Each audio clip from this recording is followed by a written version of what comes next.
जय जगन्नाथ नमस्कार। आमर पौराणिक भाषा यूट्यूब चैनल को आपण मानकु स्वागत करुअछु। आसंतु पौराणिक कथारे आम भारत वर्षरे थिबा पितृमुक्तिर केतोटी मुख्य तीर्थस्थान विषय जानिबा।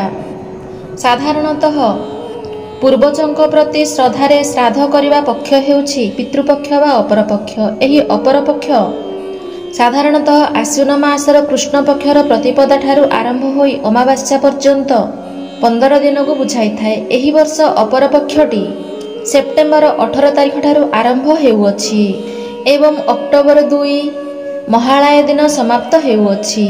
अक्टोबर मासर 2 तारिख महालय अमावास्या भाव परिचित। सेप्टेम्बर 18 तारिख ठारू अक्टोबर 2 तारिख मध्य समयटी आश्विन मासर कृष्ण पक्षर एही पवित्र समयटी अपरपक्ष वा पितृपक्ष भाव गणना करा जाय थाए। तेणु एही समय रे सारा देश विदेश बहु आत्मीय निजर पूर्वजंकर मोक्ष एवं मुक्ति पाई विभिन्न दिव्य पवित्र नदी तट को आसी थांती पिंडदान करिबा उद्देश्य रे। सेमानंक मध्यरु एमिति किछि मुख्य स्थान रही अछि जहा पितृंकर मोक्ष प्राप्तिर स्थान भाव परिचित। प्रथमे हेला ब्रह्म कपाली बद्रीनाथ। उत्तराखंडर बद्रीनाथ रे ब्रह्म कपाली घाट पूर्वजंकु तर्पण एवं श्राद्ध द्वारा मोक्ष प्रदानकारी प्रमुख स्थान अटे। मान्यता अनुसार भगवान शिव शंकर को ब्रह्म हत्या पापरु एही ब्रह्म कपाली ठारे मुक्ति मिलिथिला। तेणु कथा अछि जे एठारे पिंडदान द्वारा पितृलोक जदि मुक्ति पाई पारु नाहांती तेबे एठारे मुक्ति पाई थांती एवं स्वर्गलोक प्राप्त करिथांती। एही स्थान रे जे पितृलोकों उद्देश्य रे श्राद्ध देइथांती आउ केउंठारे हेले मध्य श्राद्ध केतेबेले हेले देवा आवश्यक होई न थाए। पौराणिक कथा अनुसार पंचु पांडव माने निजर आत्मीयंकर श्राद्ध मध्य एठारे प्रदान करिथिले। द्वितीय रे गयाधाम।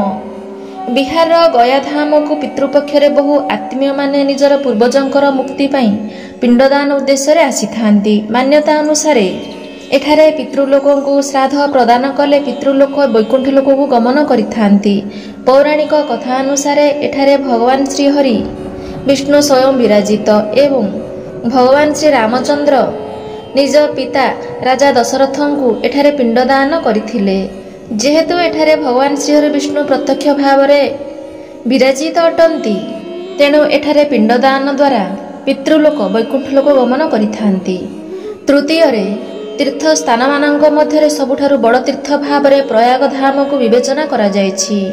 गंगा जमुना सरस्वती एठारे एकत्र थिबारु एठारे श्राद्ध कर्म को श्रेष्ठ स्थान भाव पुराण शास्त्र रे वर्णना करा जायछि। मान्यता अनुसार एठारे श्राद्ध कर्म द्वारा आम पितृलोक माने जन्म मृत्यु चक्ररु मुक्ति पाई थांती। चतुर्थ रे काशी धाम। मानना अनुसार काशी धाम रे पितृलोकों को श्राद्ध प्रदान कले पितृलोक मुख्य प्राप्ति होई थांती।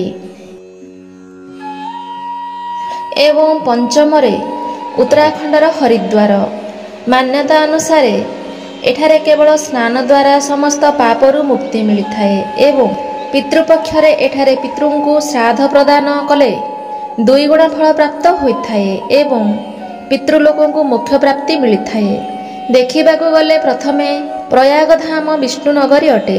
सेठारे सर्वप्रथमे लंडित होई पितृंक मुक्ति पाई प्रथम श्राद्ध कर्म आरंभ होइथाए। मान्यता अनुसार एठारे श्री विष्णुंकर श्रीमुखरे श्राद्ध प्रदान करा जायथाए। काशी रे द्वितीय पिंड श्रीहरि विष्णुंकर नाभिरे प्रदान करा जायथाए। तृतीय पिंड श्रीहरि विष्णुंकर चरण रे अर्थात गयाधाम रे होइथाए एवं चतुर्थ पिंडदान बद्रीनाथ र ब्रह्म कपाली रे होइथाए। मान्यता अनुसार एही 4टी स्थान रे पिंडदान द्वारा पितृलोक मोक्ष प्राप्त होइथांती जन्म मृत्यु चक्ररु मुक्ति पाइथांती एवं आमर आत्मीय माने मध्य पितृदोषरु मुक्ति पाइथांती। गरुड़ पुराण अनुसार एही पितृपक्ष रे एही स्थान मानंकरे पितृलोकों उद्देश्य रे पिंडदान करी पितृलोकों को मुक्ति करवा उचित।